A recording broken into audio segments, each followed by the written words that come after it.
Məyər bəndə günah və ya savab iş görmək istəyəndə o iki mələk bunu bilir? Ayaq yoludan gələn qoxu ilə ətir qoxusu eyni ola bilər. Xeyr. Günahın qoxusu ilə savabın qoxusu da belədir. Bəndə savab bir iş görmək istədikdə nəfəsindən ətir iyi gələr. Və sağdakı mələk soldakı mələyə deyər: dur get, artıq o yaxşı iş görmək fikrinə düşüb. Əks halda soldakı mələk sağdakına deyər: dayan, artıq o pis iş görmək fikrinə düşüb. Və əgər həmin iş eləsə, onun günahını yazar. Ey Əba Əbdillah, bəs mömin fikrində tutduğu pis iş eləməyə müvəffəq olmasa necə?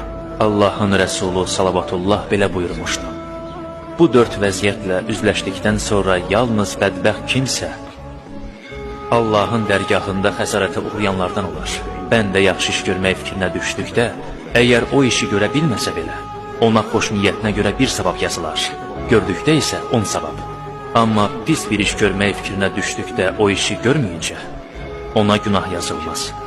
Həmin işi gördükdə isə ona 7 saat möhlət verilər və savabları yazan mələk, günahları yazan mələyə deyər: tələsmə, bəlkə ardınca bir yaxşı iş görüb onu aradan apardı.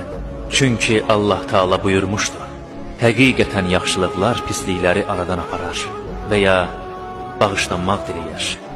Əgər o desə ki, özündən başqa heç bir tanrı olmayan, gizlini də aşkarı da bilən, qüvvət və hikmət sahibi, bağışlayan və rəhimli, əzəmət və kərəm sahibi Allahdan bağışlanmaq diləyirəm, ona günah yazılmaz.